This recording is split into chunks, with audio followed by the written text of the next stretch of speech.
Halo semuanya, jadi pada kesempatan kali ini, pada video kali ini, gua baru aja bikin project kasir digital. Jadi kasir digital ini bisa dibilang aplikasi mirip POS pada umumnya atau aplikasi point of sale, di mana tujuan gua bikin aplikasi ini adalah mempermudah para pelaku usaha terutama di bidang F&B atau makanan makanan lah ya, kayak warteg, nasi padang, dan mie ayam. Itu 3 makanan yang paling gue suka. Nah, aplikasi point of sale ini tuh, gue rancang bisa digunakan secara gratis dan siapa aja bisa pakai. Nah, ini dia aplikasi yang gue buat. Jadi sebenarnya aplikasinya itu cukup sederhana, kayak aplikasi pencatatan penjualan pada umumnya aja, tapi nanti ada fitur yang keren banget dan pastinya membantu. Ini ada total pendapatan hari ini, total transaksi, ada rata-rata transaksi, dan juga ada grafik jadi nih. Dan yang paling penting ada yang paling unik ya mungkin ya, ada analitik waktu sibuk. Jadi teman-teman tuh bisa tahu nih kapan sih warung itu paling ramai dikunjungi oleh pembeli. Contohnya di sini ternyata paling ramai itu siang 50% dan juga malam itu 50%, dengan total transaksi itu 2 gitu. Ini juga paling penting ada leaderboard menu. Jadi di sini kita bisa tahu nih menu apa yang paling banyak dibeli. Lalu di sini ada pasir utama. Di sini ada menu-menunya yang bisa kita pilih untuk di check out ya. Ya, jadi langsung aja kali ya kita demonstrasiin bagaimana penggunaannya.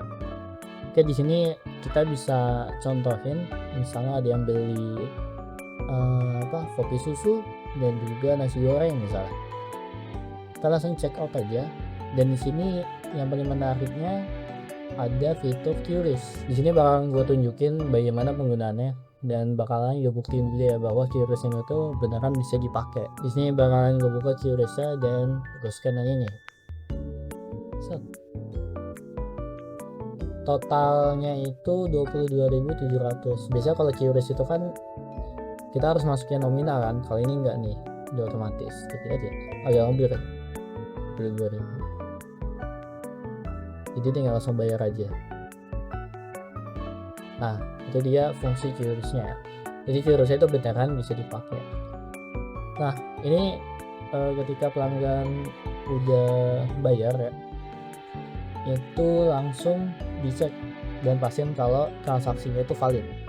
Kita langsung klik bayar. Set. Ini pembayaran berhasil. Kita bisa masuk ke dashboard untuk melihat pemasukannya, pendapatannya, dan juga ada grafiknya. Di sini kita bisa lihat kalau waktu paling sibuk itu ada di jam 2, di jam siang lah ya. Paling ramai itu siang 50%. Ini tuh menurut gua agak penting ya. Jadi kita bisa tahu nih warung itu paling ramai di jam berapa aja. Selain penggunaan QRIS, tadi kita ada penggunaan tunai juga. Jadi kita bisa bayar pakai pembayaran tradisional atau konvensional. Misalnya uang diterima itu 50.000. Kita bisa di sini ada kita harus ngembaliin berapa, itu 37.000. Di sini tuh udah ada pajak ya, 11%, tapi di sini tuh bisa teman-teman ubah sendiri ya. Kita lihat ada kelola stok. Di sini kita bisa mengatur persentase pajaknya, mau 11% atau 10%, itu bebas teman-teman atur. Di sini ada pengaturan QRIS. Jadi aplikasi ini, kalau misalnya teman-teman mau pakai aplikasi ini, pastiin teman-teman juga udah daftar QRIS ya, atau sudah memiliki QRIS. Terserah pakai QRIS dari bank mana aja, BCA, BNI, dan lainnya, itu terserah dari mana aja. Nanti kalian foto QRIS-nya, habis itu upload di sini. Kalian klik aja, langsung masukin foto QRIS-nya. Kalau udah dan berhasil, akan ada detail QRIS yang aktif. Di sini ada nama merchant dan pasti sama ya, dan harusnya memang sama, nggak mungkin beda. Dan di bagian bawah ada daftar inventaris. Di sini ada menu yang kalian bisa tambahin, misalnya ada kopi susu, tempe orek, ubin, dan gabin maksudnya, ada gabin dan lainnya. Ini bisa kalian hapus atau kalian edit namanya kalian edit, atau harga bisa kalian edit juga, stok awal aja bisa kalian edit. Teman-teman pasti penasaran nih gimana sih cara mendapatkan aplikasi ini. Tenang aja, gue di sini akan memberikan tutorial sangat lengkap, ikutin dari awal sampai akhir dan let's go. Nah, oke, langkah pertama gampang aja, kalian tinggal buka link yang udah gue share di deskripsi. Di sini ada link aplikasinya, ada web dari programnya. Kalian tinggal download aja nih. Kalian klik tanda kode di sini. Habis itu kalian download zip. Nah, kalau misalnya udah kalian download, nanti file itu dari bentuk zip, kalian ekstrak aja ke kanan. Misalnya ekstrakir, kalau misalnya udah ekstrak, kalian buka foldernya namanya kasih. Di dalamnya ada file standalone ini. Step selanjutnya setelah kalian mendownload aplikasinya itu belum bisa jalan, belum bisa kalian menggunakan. Nah, untuk menjalankan aplikasi tersebut kalian butuh suatu tempat yang namanya itu web hosting. Nah, web hosting tuh di Indonesia banyak banget dan harganya itu bervariasi. Tapi gue sendiri itu punya web hosting favorit gue, yaitu di Jagoan Kode Cloud. Kenapa di sini? Karena bisa dibilang di sini itu tuh cukup murah ya. Tapi bukan berarti jelek. Murahnya tuh ya untuk project kayak gini atau project berskala bisnis ini tuh cocok banget, dan cara pakainya gue jamin gampang banget. Nah, ini dia nih, Jagoan Kode Cloud, web hosting super cepat untuk bisnis di Indonesia. Performa terdepan dengan SSD disk tuh, udah pakai SSD. Jadi jangan ragu nih, mulai dari 20.000 per bulan, seharga nasi padang ya, murah banget lah pokoknya. Di sini juga udah nyediain domain. Jadi kalian pilih tuh web kalian atau aplikasi kalian mau diakses pakai .com, .id atau .web.id. Banyak lah pilihannya. Kalian tinggal pilih aja sesuai dengan budget. Nah, di sini kita bisa pilih paket. Untuk aplikasi kayak tadi gua itu pakai developer hosting.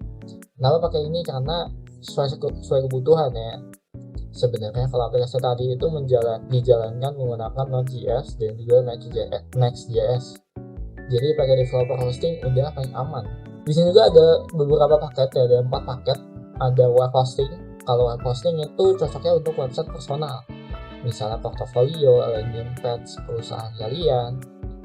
Fiturnya itu banyak banget ya. Untuk developer hosting kita bisa pakai PHP, JS, udah lengkap gitu, ada Python. Dia tuh text type zaman now lah ya, yang banyak pakai. Yang paling gue suka adalah akses terminal.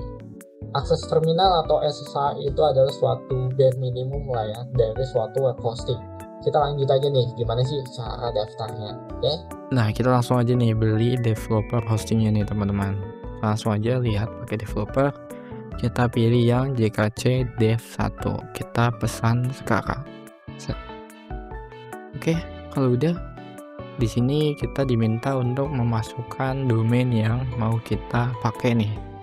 Kita kasih contoh aja, namanya Pasir Aspra. Di bagian sini ya, itu kalian ganti dengan .my.id. Nah, ini bebas sih sebenarnya. Kalau saya pakainya itu .my.id. Klik. Setelah itu kita cek nih, ada nggak domainnya, tersedia atau tidak. Ternyata tersedia nih, pasirmaspra.my.id. Kita lanjutkan, next. Setelah itu kalau udah, kita lanjutkan lagi. Nah, ini kita next. Setelah itu kita tinggal check out kan, lanjutkan berbelanja. Nah, ini pastiin kalian sudah login ya. Baru kalau misalnya kalian udah login, kalian tinggal pilih pembayaran mau pakai apa. Di sini cukup lengkap sih, ada QRIS, ada virtual account dari berbagai macam bank di Indonesia. Kalau sudah, tinggal bayar dan selesaikan pesanan. Nanti kalian akan masuk ke page ini. Nah, tahap selanjutnya setelah melakukan pembayaran hosting ya, teman-teman akan diarahkan pada tampilan page seperti ini ya. Nanti akan ditunjukkan produk atau layanan yang sudah aktif. Di sini kalian tinggal login ke cPanel. Teman-teman yang sudah terbiasa dengan cPanel harusnya dengan sangat mudah ya untuk menyetel aplikasi gua ini.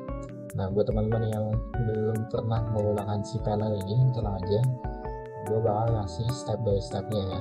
Oke, sebelum gue masuk ke step by stepnya, gue pengen ngasih tau dulu nih fitur di jagoan kode cloud ini tuh ada apa aja nih ya. Di sini kita punya database seperti biasa ya, ada MyAdmin, ada Postgre, dan juga ada MySQL ya. Sama sih, database standar lah, tapi ini udah cukup oke. Nah, yang paling gue suka dari hosting ini ya, dari layanan ini adalah SSH client atau SSH access. Jadi buat teman-teman yang udah terbiasa itu bisa akses hosting kalian itu tanpa login ke cPanel, yang login aja SSH client lewat terminal gitu. Tapi itu pilihan sih, preference aja sih. Di sini juga ada aplikasi PHP, ada Python kalau nggak salah. Nih, ada setup Python. Nah, Python itu biasanya dipakai untuk Telegram, bot Telegram atau bot WhatsApp. Itu udah bisa. Jadi buat teman-teman yang punya usaha yang mau dijalanin lewat bot WhatsApp atau bot Telegram itu bisa pakai ini ya. Karena di sini ada Node.js dan ada juga Python, juga lengkap lah. Oke, kita lagi deh di step pertama, yaitu kita buat database dulu nih untuk menyimpan data-data pembelian tadi. Kita masuk ke database widget, kita buat aja. Set. Oke, kita masukin nama nih, namanya apa ya? Tadi nama aplikasinya itu kasir Maspra gitu ya. Next, ini nama itu bebas ya bagi, tapi kalian harus menyimpan nama itu. Usernya, nama user bebas, misalnya Mas Nah, username kalian harus ingat-ingat ini ya. Sekalian tinggal buat password. Password itu saran saya adalah kita buat dulu di notepad ya, biar gak lupa nantinya. Karena di sini harus pas gitu, passwordnya jangan sampai bocor. Kita misalnya passwordnya apa nih? Maspra 7761 misalnya. Masuk deh.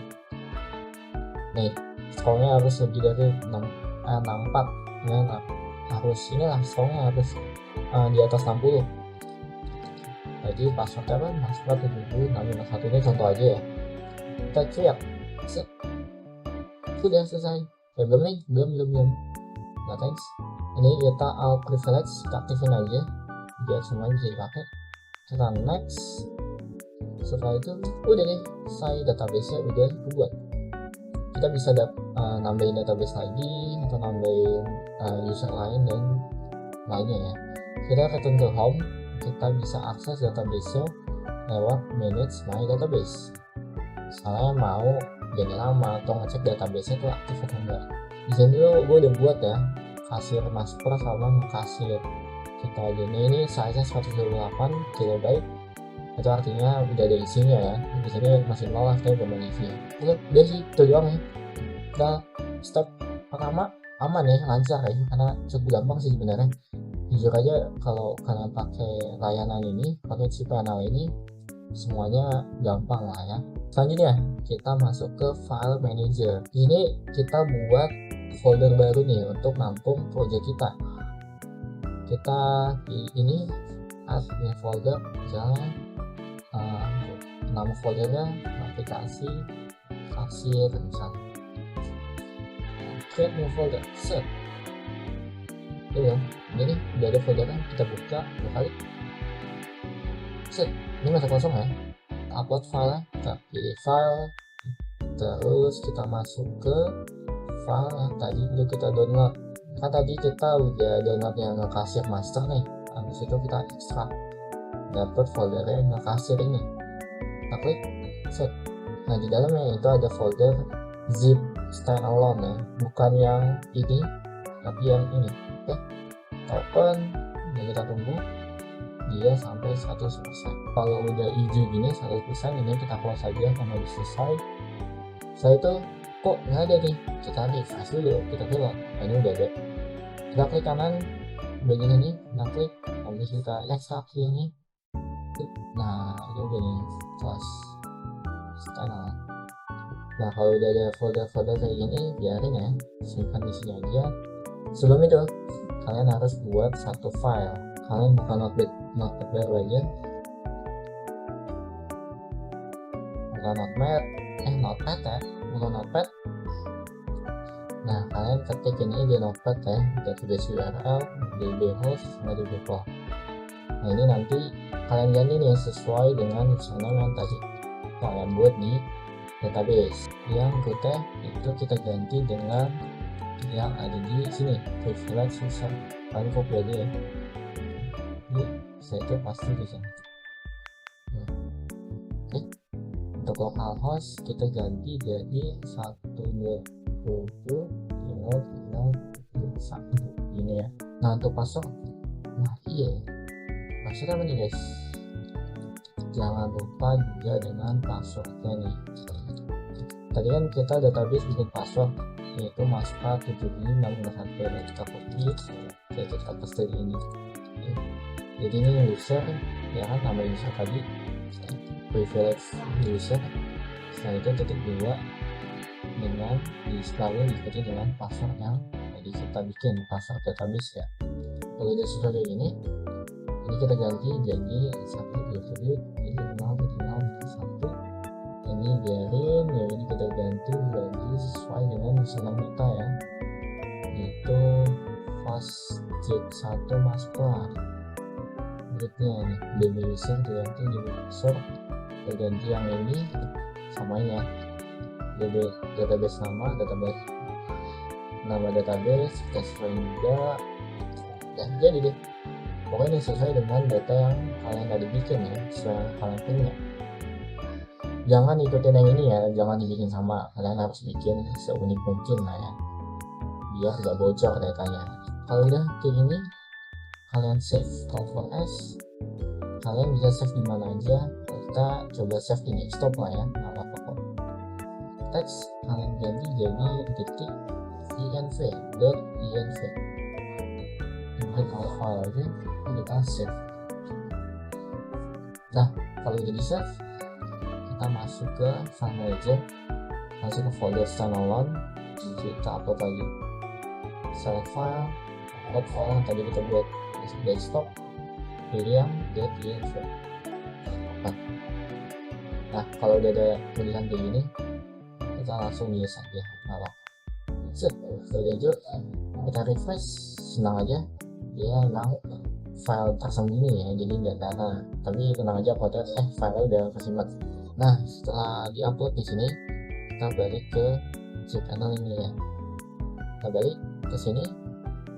Setelah udah, kita masuk ke bagian archive, yaitu setup Node.js ya. Karena ini pakai web Next.js ya, kita pakai JavaScript. Nah, karena udah gue udah pernah buat ya, kita buat lagi aja nggak apa. Start application, oke. Setelah itu kalian masukin nih application root itu folder yang tadi kita buat. Kita kan tadi bikin folder namanya aplikasi kasir, ini kita samain ya, aplikasi kasir. Setelah itu aplikasi URL dibiarin kayak gini aja ya, itu domain yang kita pakai sekarang, biarin kayak gini. Habis itu application startup file ikutin ya, jadi dia kayak